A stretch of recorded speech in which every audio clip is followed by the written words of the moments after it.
Metaphors are a very natural process. They exist all around us. In fact, I'd go as far as saying that you live not in a physical universe, but in a metaphorical one.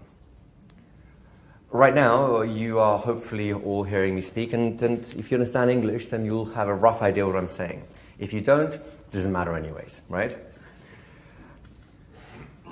But do you really know what thoughts I'm trying to express, or are you just approximating them? Because language is a metaphor. It is a vehicle to try and carry an idea I have in here and replicate it as best as possible inside of you. So it is absolutely metaphorical. And all language slips into more obvious metaphors.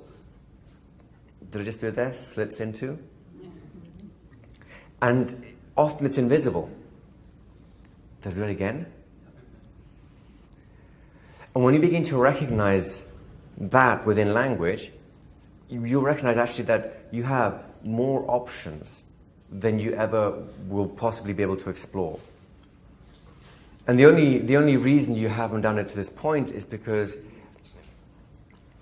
has anybody here ever bought something either expensive, something they really like a car or really expensive suit or a dress or something like that, and then notice that once you've invested in this thing, that it's somehow everyone in your town is driving that car and wearing your dress, and it's not right.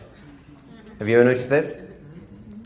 Now, either you are such a trendsetter that people are secretly lining up to find out what you do so they can copy you, or something has happened in the back of your mind to sensitize you to a certain kind of information, type of car, certain type of dress. And because you've been sensitized by your purchase, by its importance to you, your unconscious mind no longer deletes them. It now brings it to your attention. Look, there's another one, and there's another one, and there's another one. They were there all along.